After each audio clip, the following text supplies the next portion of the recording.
this week's edition of Bulldog Broadcast, one team makes history after 57 years. Find out how they did it later in the show. Then an LCHS class plants the seed for the future. We'll show you how.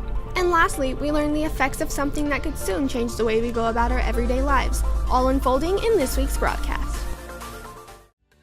In March of 2017, Dion's opened their second location in Las Cruces on El Paseo, just down the street from Las Cruces High School. Come by for lunch or after sporting events to enjoy a slice of one-topping pizza with a medium drink for only $4.66. Call 575-623-2321 or place an order online at dions.com ahead of time to have your food ready by the time you walk in the door. Dion's Pizza, Salads, and Subs. Good morning, dogs, and welcome to the first 2018 edition of Bulldog Broadcast. I'm Aggie, and today we're coming to you from your very own Cruces High, which has been around here since 1918. That marks 100 years of LCHS. Wild Dog's history is happening all around us, so let's not waste any more time. I'm Mia Donati, and BBC starts now.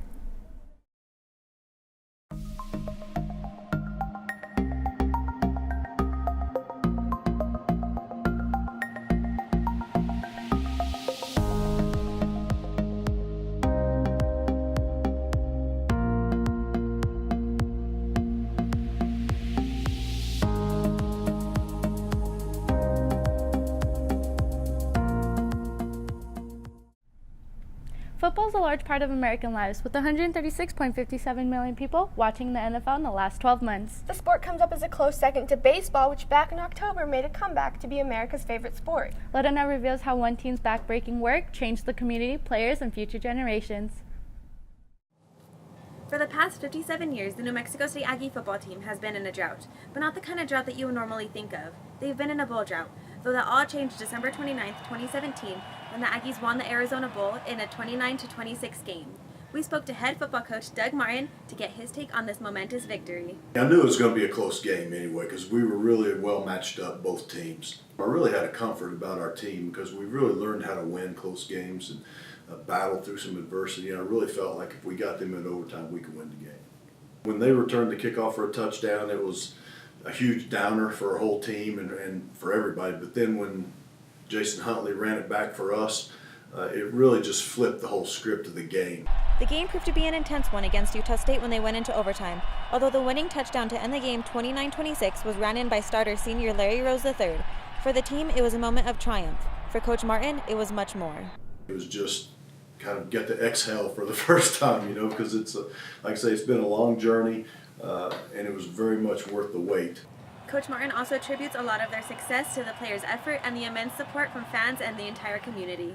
We need the support. It was such a great atmosphere, that South Alabama game, and I think everybody here had the time of their life, and storming the field and all those type of things. And that's what Las Cruces can look like every game day, every Saturday, and it can be a great college town. So we need them desperately.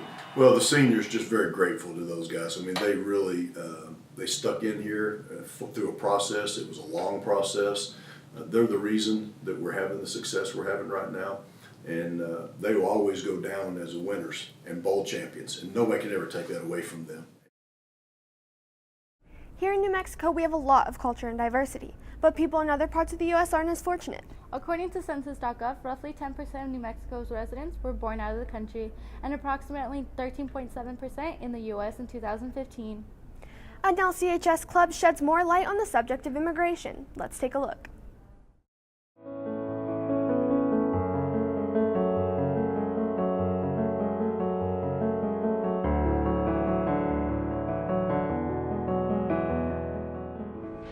Más difícil ha sido que mis papás y mis hermanos no pueden estar conmigo. Okay, uno es alto y uno es bajito. That's what you need to write. Pues sí batallé un poco con el inglés, pero pues en eso estoy trabajando. ¿Es que sí? Sí, en la 4 ¿cómo sería? Vine a vivir con mi papá, se supone que por un mejor futuro, y por eso estoy aquí, porque mi mamá decidió no mandarme, sino respetar mi decisión de querer estudiar en los Estados Unidos. Y como había una oportunidad de con quién, pues aquí estoy. ¿Cómo se decía débil? Weak.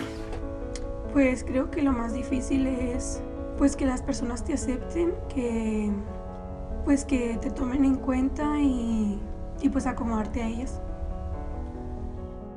Speaking a foreign language is the only difference between us and them. We all just want to be accepted. Poverty in New Mexico is among the worst in the country, and our city is no different, with 24.4% of our city being below the poverty line. Reporter Lauren Park unearths just how these students are working to diminish these statistics. Some dogs at our school have been getting their paws dirty planting change in our community. The environmental science class has been growing, wheeling, and watering a garden to lend a helping hand to the residents and students of Las Cruces. So what my students are doing, my environmental science students are going in there and they transform this acre of property that they allowed us to use in order to provide food, I guess, for the pantry. So what they've done, they've gone in there, they built a bioreactor, composter, they've built drip systems, they've dug up rows, and then just last week we planted some chard and spinach. So basically, anybody and everybody can come to the garden and just basically help out. They can pick anything they want, any kind of vegetables, fruits that we're growing. They can also help garden. Our classes and environmental science classes go over at least once a week. So anybody can come and help out, and it's a good experience. But the garden isn't only a strategy to help change the community. Teacher Kristen Gustine is trying to shift the way her class learns and takes action. I think it's refreshing. I think they spend 7.5 hours a day sitting in a desk, and these are skills that every student should have access to. And so actually getting their hands dirty in the soil and learning how that cultivates life. It's an amazing experience, especially going out there and learning about the soils and the different types of compacting, and it's an amazing opportunity. The First Christian Church was one of the many supporting factors of this project, donating this plot of land on which the garden sits. I think it's amazing. It was this unused property, so it's still accessible to the students to be able to do something for the community. So it's a good partnership to have. I know they've had issues with Las Cruces High School before, but I'm happy they're starting to trust us and give us this opportunity. I think it'll bring people together. I think everybody will be kind of affected by it, even if they don't know it. It will not only affect people's bodies with eating better, because they have a great source just right at their fingertips, and it will bring maybe neighbors together. Just the community over here, they might not always be able to have a chance to come together, and this will give them a chance. What the students in Miss Gustine's class are doing is incredible and will hopefully benefit many families to come. It's always important to do things to help others. Don't forget, dogs, all the flowers of tomorrow are the seeds of today. Lauren Park, Bulldog Broadcast. Information is available to us with the touch of a button. No restrictions or fees. It is non-discriminatory and allows unfettered access to the internet. Reporter Erin Galindo reveals just how the internet is so attainable and how we could lose many of the freedoms that come with it. Our generation has grown up with the clicking of a mouse and the clacking of a keyboard that gave us access to unfathomable amounts of information right at our fingertips. But is that all about to change? According to Professor Chris Erickson at NMSU, net neutrality is the idea that internet providers cannot charge different content providers based on their characteristics. This is just a hypothetical example. YouTube will start having to pay a higher fee, and YouTube will have to pass that fee on, and it'll go from being a free service to the consumer to being a service that charges you to upload content. In 2015, the idea of net neutrality became a law for all internet providers to follow. But in December of 2017, that law was voted to be repealed. The big question is, what does this mean for internet users? Comcast may be, for example, throttling back Netflix, and I'm sure everybody's seen that, whether you're watching Netflix or some other video provider, and suddenly you get that dreaded green bar on your TV set as you wait for the picture to reload. That may be happening because the volume of traffic on Comcast is so high that they had to throttle back Netflix to allow other services to get through. In the long run, the loss of net neutrality means faster service for us consumers and a more expansive market for internet providers. But the big con is the charge consumers have to pay from content providers. With all of this scheduled to happen, only time will tell when we'll start to see changes to our internet. But until then, this has been Erin Galindo for Bulldog Broadcast. Well, it's that time of the show again. Our sports teams have been doing great. Let's see how hard they've been working with Bulldog Sports. What's up, Bulldogs? I'm Mariana Guillen, and you're watching Bulldog Sports.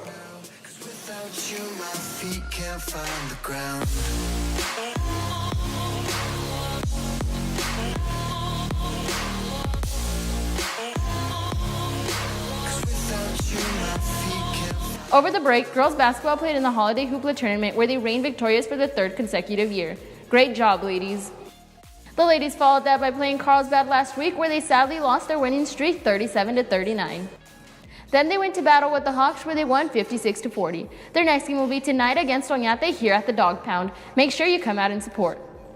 Boys basketball played in the Village of Las Lunas Tournament where they took first place. Then they played Carlsbad where they won 55-48.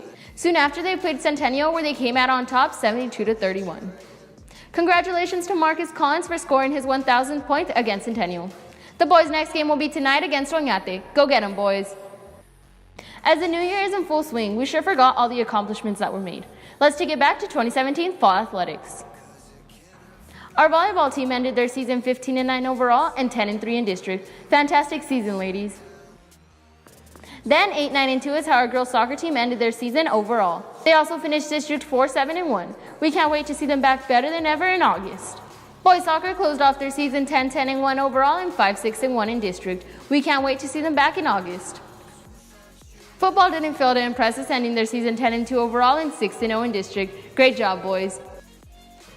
Before we end this edition, let's take a look at our stunning sports teams in this recap.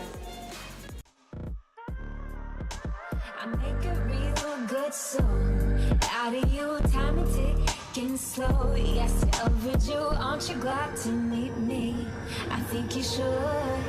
I mean, I really think you should.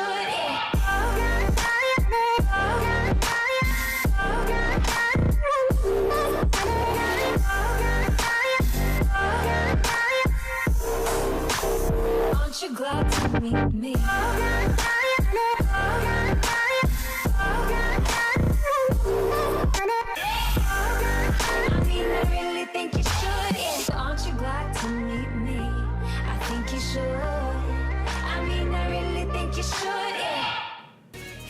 Well, that's all I have for you this week, Bulldogs. I'm Mariana Guillen, and this has been Bulldog Sports. Well, just as Winston Churchill said, history will be kind to me, for I intend to write it. Wow, that's a beautiful quote and a way to end the show. Thanks for tuning in. I'm Eddie Ramirez. And I'm Mia Tonto Donati. Till next time, Bulldogs, keep making history.